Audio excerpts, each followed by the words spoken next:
Selamat malam semuanya, tepuk tangan dong buat kita semua yang ada di sini dong. Masih semangat, tepuk tangan lagi makin kencang, tepuk tangan lagi makin kencang. Terima kasih, saya Afif. Itu maksudnya closing. Kenalin, nama gue Afif dan gue nih seneng banget tampil di sini depan kalian juga. Dan kebetulan kalau tagline-nya Kongwan itu biskuit Kongwan, biskuit lebaran, kayaknya kalau di rumah gue lebarannya tiap hari. Gue udah cinta banget sama biskuit Kongwan gue, gila. Gue sehari gak makan Kongwan mati gue kayaknya demen. Gue kalau punya anak kayaknya anak gue namain Kongwan loh, gue cintanya loh. Kalau agama gue nggak ngelarang gue bikin tato, di sini gue tulis Kongwan. Sini orang-orangnya itu yang di situ tuh. Lumayan lah ya, belum ada yang ngejilat kan dari tadi ya. Biar basah, Kongwan kok. Dan coba yang sebelumnya di sini yang udah kenal sama gue tepuk tangan. Lumayan banyak. Gue tuh senang banget ikut stand up. Dari udah lama lah gue ikut stand up sampai sekarang gue udah kenal teman-teman artis, gue udah bisa main FTV, gue udah punya mobil. Cuma sekarang rumah gue tuh masih kecil banget teman-teman. Rumah gue ukurannya di Petamburan itu 7x3.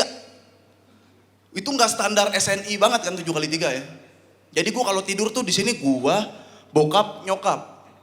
Itu gue kalau mimpi ketemu lagi gue tuh. Saking susahnya kan, saking sempitnya. Masalahnya gue pengen punya rumah gede, biar apa? Biar bisa ngelihat setan. Karena menurut gue setan tuh butuh spot yang tertentu biar kelihatan berwibawa, betul gak? Misalkan di sini ada setan di pocong, tiba-tiba ada pocong di pojok. Serem. Film-film luar negeri serem, kenapa? Karena lemarinya gede, jarak lemari dari kasur itu jauh, betul gak? Film Conjuring coba lu lihat. Lemari jauh tuh, ini kasur nih kan, jalan tuh di lemari ada yang goyang, deg deg deg deg, disamperin sama dia kan, deg deg deg deg, samperin ke lemari, deg deg, lemarinya kebuka, ada tangan. Ada efek kejutnya, ada rasa takut. Di rumah gua setan memuncul di mana coba? Ya, di atas lemari ada gitar tuh, belakang lemari banyak tikus ya kan, pocong masuk situ keluar cedera, bukan nakut-nakutin dia ada, minta ganti. Dalam lemari banyak amper. Tuyul masuk situ keluar wangi itu tuyul ya kan. Nggak ditemenin dia sama tuyul-tuyul lain, nggak ditemenin dia.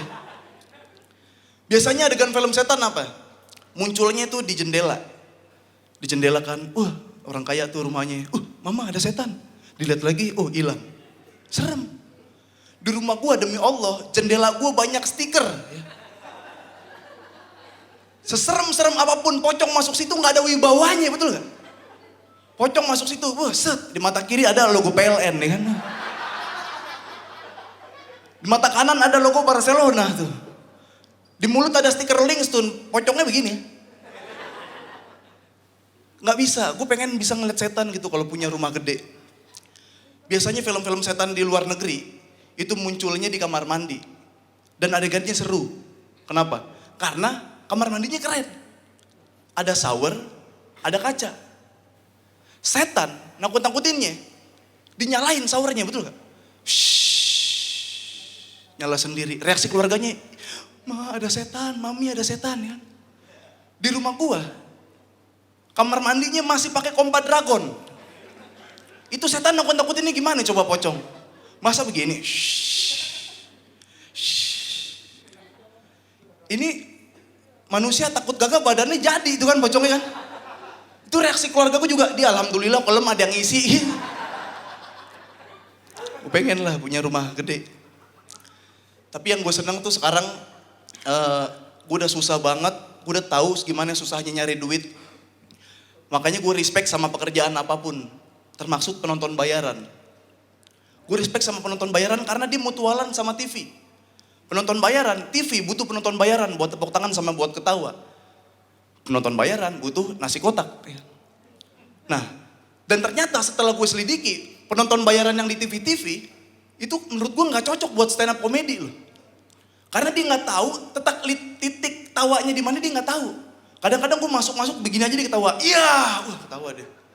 Nah, masalahnya dia gak tahu titik tawanya gimana. Dan ternyata Kalau yang kalian lihat nih di TV-TV nih ada stand up, itu misalkan pakai almet kampus, ada yang warnanya kuning, ada abu-abu, ada yang warnanya biru. Itu bukan kampus tersebut, itu bukan kampus tersebut. Itu jadi orang-orang random yang palanya bau matahari gitu segala macam. Ya. Yang keling-keling, pokoknya orang random datang ke studio dikasih almet. Dia nggak tahu dari kampus mana, makanya orang-orang kayak gitu kalau ditanya apa jawabnya apa.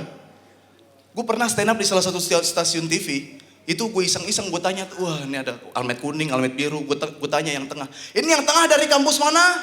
Diteriak, gila kampus mana? Lu. Gue nanya kampusnya bukan gedungnya kan? Nggak ada, gila. Aneh banget.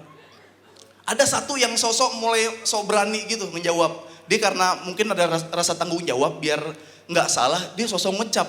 Cuman jadinya gitu, cuman cap-cip doang. Gue tanya, yang tengah dari kampus mana? Ya teriak juga di ujung-ujungnya. Tapi ada waktu itu gue ingat nih, satu orang pakai baju kuning, almet kuning. Pakai almet kuning, mungkin dia tahu kalau almet kuning itu almet UI. Jadi di tengah gue tanya tuh, satu orang doang pede dia, mau show off kan.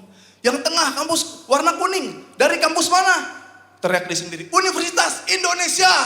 Gue tanya lagi, jurusan apa? Golkar. Ya lagi aja. Takut dia tanggung jawab. Gue pernah stand up di stasiun TV, taping jam 1 malam loh. Itu menurut gue gak masuk akal buat stand up komedi, udah pada tidur harusnya kan ya. Gue callingan waktu itu tanggal 3 Agustus. Tapi gue tampil 4 Agustus, itu udah gak masuk akal kan. Udah gak masuk akal. Dan selanjutnya gue pernah ngedapetin waktu jam 1 stand up reaksi yang kurang menyenangkan dari penonton bayaran. Gue waktu itu cuman dikedipin doang waktu bagian lucu. Gue udah capek-capek ngelucu waktu itu, gue inget beat gue begini. Jadi di istilah stand up itu ada istilah-istilahnya. Kalau bagian lucu itu namanya punchline. Nah punchline kalau misalkan gak lucu, gak ada yang ketawa. Kalau punchline-nya lucu, itu pada ketawa. Materi gue begini. Gue gak setuju sama artikel yang mengatakan kalau misalkan karyawan bekerja menggunakan otak. Sementara buruh, orang yang bekerja menggunakan otot. Menurut gue, buruh tetap bekerja menggunakan otot dan menggunakan otak. Emang lu pernah ngeliat kuli bangunan? Kuli bangunan kan buruh. Itu kan kerjanya pakai otot doang. Masa dia gak pakai otak? Emang lu pernah ngeliat kuli bangunan tuh waktu bikin kamar mandi kan? Nyemen ke depan. Karena gak pakai otak kan nyemen ke kanan. Nyemen ke kiri. Nyemen ke belakang, terus dia kekepung. Gimana nih? Nah, kalau penonton nyata ketawanya kayak begitu tuh. Kalau penonton real ketawanya harusnya begitu tuh, kayak tadi tuh. Anggaplah lumayan jokes tadi kan. Itu gue udah excited banget ya kan, jam 1 malam ya kan. Wah emang pernah ngeliat kuli bangunan nyemen sini, nyemen belakang, semen tengah, ternyata kekepung. Gila. Dikedipin doang, gue gak butuh reaksi itu, gila. Ternyata kekepung. Buset. Yang samping juga gak ketawa, cuma ngegeser dagu doang, ternyata kekepung. Untung sampingnya lagi gak nanya, terus gimana bang ceritanya? Bodo amat lah gue bilang. Bodo amat. Gak terlalu masuk akal lah itu. TV. Dan gue tinggal di daerah Petamburan. Dan untuk Petamburan gak di sini? Petamburan. Bokap gue tuh sekarang nganggur. Bokap gue nganggur udah 3 tahun ya. Gue anak tunggal, bokap gue nganggur 3 tahun. Jadi dia di rumah aja. Gue kerja, nyokap gue kerja. Jadi bokap gue tuh saking lamanya di rumah mulu, gue susah bedain tuh mana bokap gue mana rak piring tuh asli. Iya. Gue kadang-kadang kalau pulang kerja, perut bapak gue masukin piring. Ya orang siren piring. Tangannya gue tutup, masih berfungsi. Bokap gue gak kerja selama 3 tahun. Sebenarnya gue udah terima karena gue udah kerja. Nyokap gue juga kadang-kadang kerja gitu kan. Ini udah kebalik nih struktur rumah tangga nih. Gue jadi bapak ya kan, emak gue jadi istri, bapak gue jadi anak sekarang nih kan. Gue kalau kerja, bapak gue yang cium tangan sekarang. Udah kayak begitu dah levelnya. Gue tuh udah mengamini kalau misalkan bokap gue tuh gak kerja, bokap gue nganggur. Ternyata ada teori yang muncul, ternyata kalau pengangguran itu ngeselin. Gue udah terima nih bokap gue gak ngasih income ke gue, udah gak kerja lagi. Cuman kelakuannya banyak yang aneh-aneh, yang bikin gue sebel. Yang pertama, bokap gua pernah patahin handle pintu mobil gua. Asli, waktu itu kejadiannya gue lagi main burung. Bokap gue di depan, bokap gue mau masuk. Biasanya mobil gitu kan kalau buka dari kiri ke kanan. Bokap gue dari kanan ke kiri. Di sini gue udah ngeliatin nih, tanya kalau nggak bisa mah tanya kalau nggak bisa. Dalam hati kan. Entah kenapa dia improv sendiri begini mukanya, jedar, buset. Gue sama bokap gue main lihat-lihatan, gue ngeliat bokap gue ngeliat gue dengan kondisi megang pintu anjing. Ayo minta maaf, ayo ngomong apa ya? Bokap gua dengan santainya dia bilang apa? Udah reot pip, ya bodo amat. Kagak reot, Apip lihat papa begini tadi. Udah reot. Tadinya normal-normal aja, papanya dar gitu. Ya Allah. Mungkin kalau bokap gue itu lagi temen gue udah bilang tuh, udah gue minta ganti rugi. Ini tadi biasa aja, cuman gara-gara ini lu rusakin, ganti dong. Cuman gara-gara bokap gue gak bisa apa-apa kan. Gue gak bisa yang sekeras itu. Nah gue cuman bisa nyindir. Pulang gue bete, pulang tanpa pintu gue kebuka tuh, pulang tuh lama tuh. Pintu kebuka satu gara-gara bokap gue. Karena gue bete, yang bikin lebih ngeselin lagi, setelah gue searching, harga handle pintu di toko online satunya 500.000 dan harus beli seset, nggak bisa beli satu. Nah, karena gue bingung nih gimana caranya, gue cuma sindir-sindir doang. Dengan cara apa? Gue screen capture, gue kirim ke bokap gue, nih pak 500.000 gitu kan. Maksudnya kalau orang-orang normal mah ya, balesnya tuh ya udah pip nanti papa ganti kalau punya uang ya. Ya udah pip nanti papa ganti 2,5 lah kita patungan. Lu tahu apa yang dibalas bokap gue? Dibalas mengetik tuh, ada bacaan. Gantilah biar keren. Ya, gue juga tahu ganti biar keren itu. Cuman kan gue minta tanggung jawab bukan solusi, betul gak? Nenek-nenek 70 tahun neken aprajolam tahu ini diganti biar keren diganti memang gitu kan. Cuman tanggung jawabnya mana tanggung jawabnya kan gue minta. Gue masih positive thinking, wah nih bokap gue bercanda nih. Karena setelah itu mengetik lagi deh. Mengetik, wah ini dia minta maaf nih. Tahu apa yang dikirimin? Emoji pala yang pakai kacamata sama jempol aja. Gue jadi bacanya gantilah biar keren. Ganti emang keren bang. Kan bukan gitu yang Habib mau. Udah di rumah mulu kan. Gue gak tahu sekarang nyatu sama kulkas. Gue gak tahu. Udah dingin kali deh. Gue dapat kerjaan di daerah Tangerang sama nyokap gue waktu bulan puasa, dapat stripping. Stripping setiap hari gue kerja syuting. Lagi macet di daerah Tangerang mau pulang, bokap gue tiba-tiba voice note. Voice note-nya gini, pas gue dengerin, Apip, papa nitip rokok dong seselop, buset. Ya Allah. Maksud gue, kan di Jakarta mah minimal ada warung 20 meter ya, segitu malasnya apa ya. Cuman gue salah, gue trip cuman gue sindir-sindir. Gue balas tuh, papa dipasung ya pak ya?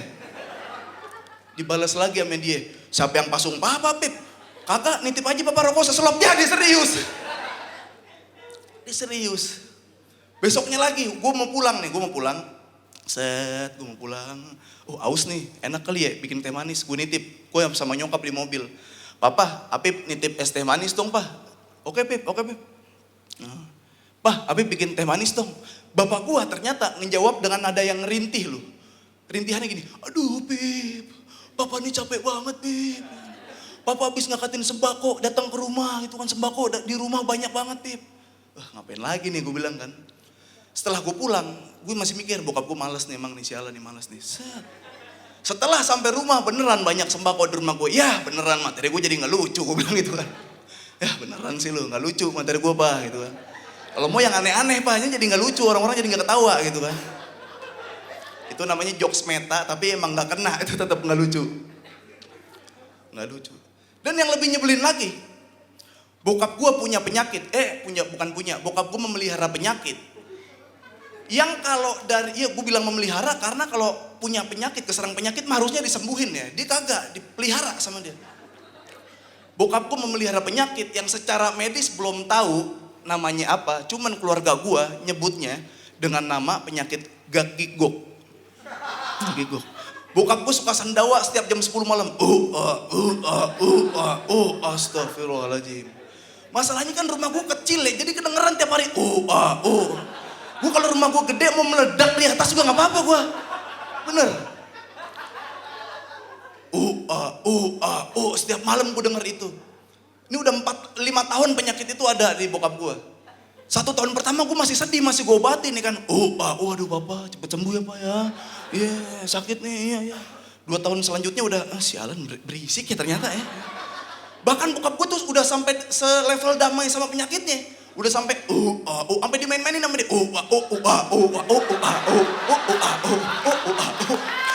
Ya Allah. Gue lagi nonton TV nih sama nyokap gue, bapak gue datang tiba-tiba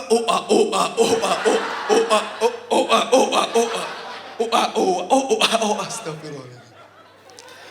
Gak gigok namanya, aneh banget. Gue gak bisa tidur asli. Gue kalau tidur tuh butuh sesuatu yang sunyi gitu kan. Gue kalau tidur depan congor gue itu bokap gue. Jadi kalau tidur tuh hadap-hadapan. Gue kalau mimpi malam-malam itu kayak ada orang lagi ngegergaji. Buset kuli bangunan mana ini gue bilang. Asli. Belum lagi bokap gue ngorok, apa sih istilah kedokterannya, ngorok. Buset. Ngoroknya tuh udah di level apa ya? Kayak gini nih, kayak geter kan gitu. Ngoroknya tuh udah di level kayak rumah kita nih ada yang ngirim teluh ini. Getar-getar. Ngorok ternyata ya. Buset. Goyang gila, ini berapa skala liter gitu kan, untung gak diumumin di TV gitu, ada gempa. Kencang banget. Jam 9, jam 10 malam sampai jam 2 dia gak gigok. Jam 2 malam sampai jam 4 dia ngorok. Gue gak bisa tidur. 4:30 burung gue bunyi. Wik tuk tuk tuk tak tak tak tak. Gue gak bisa tidur. 4:30 gue tidur. 15 menit kemudian bokap gue bangunin. Sholat subuh dong, lu tidur susah, pules banget sih lu. Gila, gue dibilang pules gue. Lu yang bikin gue gak bisa tidur gitu kan. Gue tuh sampai saking sebelnya tuh gue sampai beli obat buat ngilangin ngorok. Jadi ada obatnya tuh cuma segini doang, segede anting perempuan, dari karet dipasang segini nih, di sini. Bahkan padahal ya gue udah ngeliat tuh reviewnya. Apaan nih, obat apaan nih, gak fungsi gitu kan. Obat apaan nih, tetap ngorok kok bapak gue gitu kan. Cuman karena gue udah kesal gue beli nih obat nih. Pakai dah ya kan. Alhamdulillah gak bunyi cuman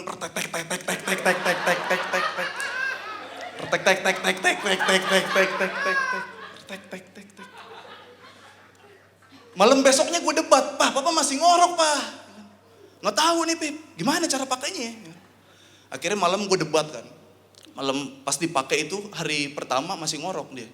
Akhirnya besok malamnya gue debat, ini alatnya kecil Pip, gimana caranya papa bisa nggak ngorok? Mungkin dari bau karetnya kali pak. Oh iya tapi nggak mungkin lah, ini kan alatnya cuma segini doang, nggak bakal ganggu pernapasan papa. Ya tapi, ya pokoknya kayaknya papa nggak bakal bisa ngorok kalau seperti ini. Tiba-tiba jam 8 pagi. Dan alhamdulillah hari itu gue nggak denger bapak gue ngorok. Ternyata alat itu bukan menyembuhkan, tapi biar kagak ngorok itu didebatin ternyata. Sialan. Setelah itu bokap gue nih yang terakhir dari bokap gue. Pernah pagi-pagi tiba-tiba bokap gue tuh lagi naik motor, set. Pulang-pulang dia ngerintih. Aduh Beb, kenapa lagi? Papa tabrakan Beb. Gimana ceritanya Pak? Papa lagi jalan nih, terus papa lagi bawa beras kan. Papa nunduk tuh, di depan ada orang naik Mio, 3 orang. Anak, ibu, bapak. Papa nunduk, papa tabrak. Lah papa yang tabrak itu namanya. Bukan tabrakan, papa yang nabrak. Masalahnya bokap gue gak datang sendiri. Orang yang ditabrak kakinya mencong. Diminta ganti rugi. Pip, ini gimana nih, papa gak punya duit, tolong ganti rugi. Karena gue pusing, udah gue bilang, udah gantilah biar keren, gue bilang. Sini. Ya Allah. Tapi di sini ada yang pernah ngeliat gue main FTV gak sih? Wah salah gue nanya, sialan. Sorry. Gue sekarang tuh kemarin sih gue sering main FTV, gue main sama artis, gue main sama Raffi Ahmad. Gue udah, akrabnya gue udah main keplak-keplakan lah sama Raffi Ahmad lah, gila. Alhamdulillah gara-gara stand up ya. Cuma orang-orang bilang, Pip, lu keren lu Pip ya main sama Raffi Ahmad, mainin sama artis. Ya menurut mereka keren, menurut gua biasa aja. Karena secara apapun gua secara kehidupan ngejomplang parah. Raffi Ahmad dari keluhan-keluhannya aja udah beda. Gua kalau di tongkrongan diem. Karena keluhan-keluhan orang kaya nih, kalau gua kan gua miskin lah ya kan. Raffi Ahmad kayaknya ultimate. Asli. Dari segi obrolan aja udah ngejomplang. Raffi Ahmad sok-sok nyaranin gue waktu itu. Pip, lu kalau syuting minum nih multivitamin dari yang gue beli ini Pip. Harganya berapa bang? Ah ini paling 11 juta. Buset. Bang saya makan nasi lauknya ngelamun bang, gue bilang. Iya.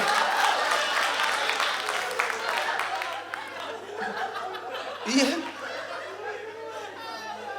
Belum lagi teman-teman yang datang, Mbak Im datang. Kenapa Pi? Ini multivitamin, Apip. Oh ini aja nih punya gue 10 juta nih, murah nih. Ini mah 17 juta mahal. Yang satu 10 juta, yang satu 17 juta. Gue ditanya, emang multivitamin lo apaan Pip? Ini bang gula Jawa gue hancurin, gue bilang. Kayak burung dara gue kan bang. Gila vitamin 17 juta. Keluhannya aja beda, keluhannya lo asli. Keluhannya itu. Pip gimana nih Pip, Lamborghini gue kebakar. Gila ngadunya sama gue, emang mau gue apain Lamborghini-nya? Lamborghini kebakar. Mbak Im buang, Pip gimana nih mobil gue yang satu lagi nih BMW keserempet nih tiang listriknya. Keserempet tiang listrik. Yang satu Lamborghini, yang satu BMW. Gue gak mau kalah, sama bang nih motor rantainya kendor gue bilang nih. Speedometernya udah mati kan. Spionnya udah muter, gak mau disetutin pakai Lamborghini gue bilang. Masalahnya minder, entah kenapa ini teori orang miskin sih, teori orang miskin nih. Kalau kita ngobrol, tiba-tiba ada orang yang lebih kaya datang, entah kenapa, tulang punggung kayaknya alam semesta tuh ngedorong loh asli. Asli, gue ngobrol sama teman-teman komik, dari mana lo? Iya gila, gue mah job gue banyak. Sama Raffi Ahmad entah kenapa ya, Raffi Ahmad lewat nih, sini gue kebongkok sendiri. Iya bang, ya bang. Lihat kan bang, orang kaya. Ini kedorong sendiri, maksudku jangankan organ tubuh, mesin aja minder lu, mesin. Gue waktu itu kerja sama Raffi Ahmad, di rumahnya itu banyak kan berjejer Lamborghini, Alphard, segala macem tuh yang mobil yang gede-gede lah. Gue kerja naik motor, gue masuk ke tengah-tengah Lamborghini sama Alphard kan, zat. Begitu gue turun, mundur anjing, pulang dia gak kuat mental deh, gila.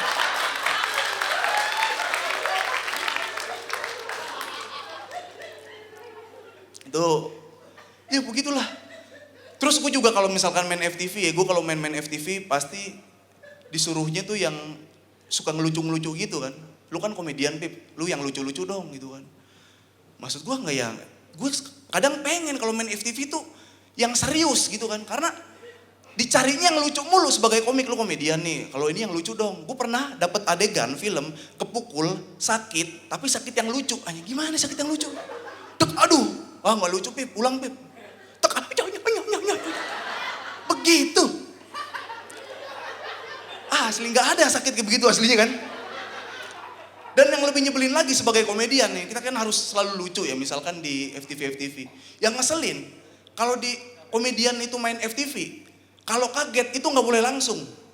Kalau kaget tuh misalkan ada kebakaran nih, gak boleh, weh kebakaran, tolong kebakaran, gak boleh.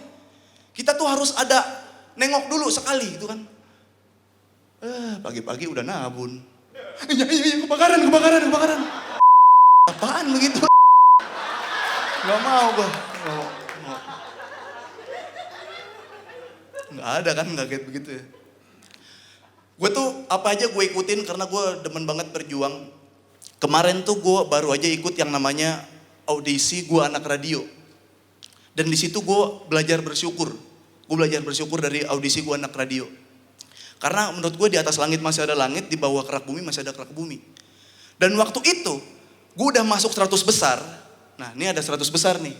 Dan di situ ada challenge namanya ceritakan titik terendah dalam hidup kamu minimal 3 menit. Ceritakan titik terendah dalam hidup kamu, setelah itu gimana caranya kamu bangkit. Tinggal 100 orang. Di sini gue sih lumayan berekspektasi menang karena gue tuh dulu busuk banget, sampah banget gue. Dalam 3 menit gue mulai ceritain tuh kisah-kisah gue karena gue sedih dan gue nganggap ini menang sih gue. Ceritain 3 menit kan. Halo, nama gue Afif Safi. Uh, Titik rendah dalam hidup gue adalah ketika tahun 97 bokap gue kena PHK. Waktu tahun 96 tuh bokap gue cuma nyari duit, pinjem sono sini, gajinya 50.000. Itu gak masuk akal buat sebuah keluarga. Gue bilang, 97 dia kena PHK. Gue pernah ngegepin nyokap gue nangis. Gue pernah ngegepin nyokap gue nangis gara-gara miskin. Nangis gara-gara miskin nih gue paling bingung gimana ya kan. Nenanginnya gimana ya kan, mesti kaya ya kan. Itu gue pusing. Gue pernah ketemu nyokap gue, kenapa mah? Enggak Pip, enggak. Gimana tadi sekolah? Sesedih itu gue ceritain. Gue pernah makan ayam, dikasih nyokap gue. Ayamnya gue tinggal, begitu udah habis nyokap gue makanin tulang. Udah selevel itu. Harusnya gue pengennya menang. Setelah diumumin, ternyata gue nggak menang. Diumumin, oke, hari ini kita bakal ngumumin siapa yang jadi pemenang titik terendah dalam hidup. Yang pertama, beri tepuk tangan untuk Malik Wildan. Oh masuk, wah menang, gila. Ada yang lebih sedih dari gue ternyata ya. Ini ada yang lebih sampah apa gimana hidupnya kan. Yang kedua, cewek namanya Cinta. Cinta, ada orang Bali cantik. Nah gue penasaran, gue cek. Ini orang sesedih apa ya kisah hidupnya kan. Malik Wildan yang juara 1 gue cek. Gue inget banget, dia ngomongnya begini. Yang juara 1 nih. Halo guys, nama gue Malik Wildan. Awal aja udah bahagia. Nada lu aja udah bahagia itu. Halo guys, nama gue Malik Wildan dan titik rendah dalam hidup gue adalah ketika gue pergi ke Belanda. Ke Belanda, gila. Gue mau mati di Indonesia. Di ke Belanda menang. Gila. Gue pergi ke Belanda itu waktu itu gue sekolah dan begitu gue pulang ternyata cewek gue udah nikah. Itu adalah titik rendah dalam hidup gue. Maksud gue gini, lu pulang, cewek lu nikah, lu cari cewek di dunia ini banyak, masih ketemu cewek. Gue 3 tahun kagak makan, gue gak nyari makan, ketemunya Allah, gue meninggal tuh asli itu. Ya?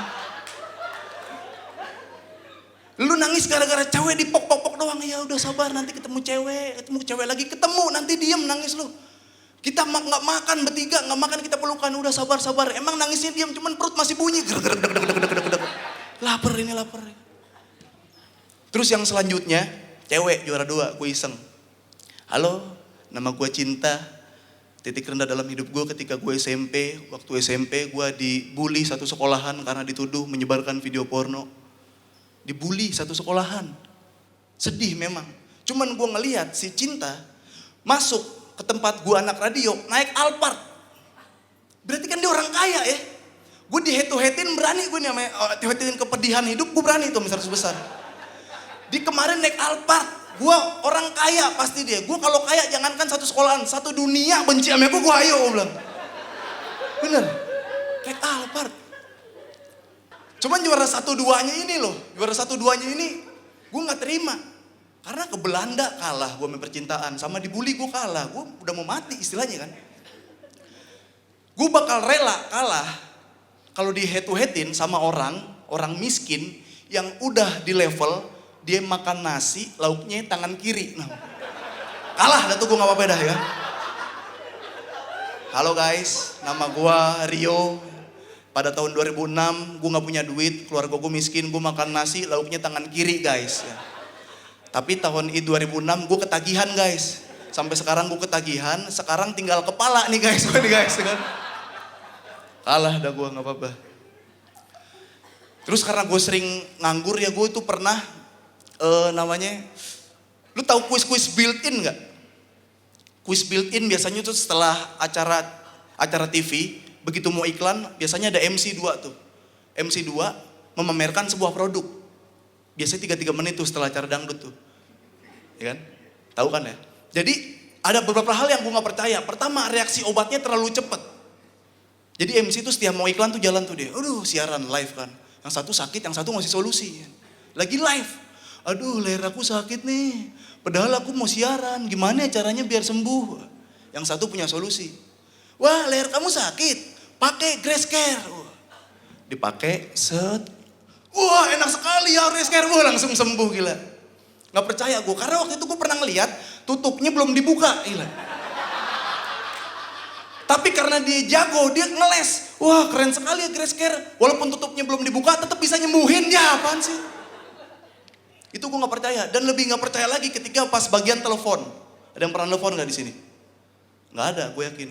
Kalau gue telepon gak pernah nyambung. Dan MC-nya menyudutkan biar jawabannya benar. Dan dikasih pertanyaan yang gampang. Misalkan ada telepon gini, lagi live nih. Halo Bapak Rian, sebutkan tagline biskuit Kongwan. A. Kongwan biskuit lebaran. B. Kongwan biskuit bukan lebaran. Gitu. Segampang itu pasti yang A, betul gak?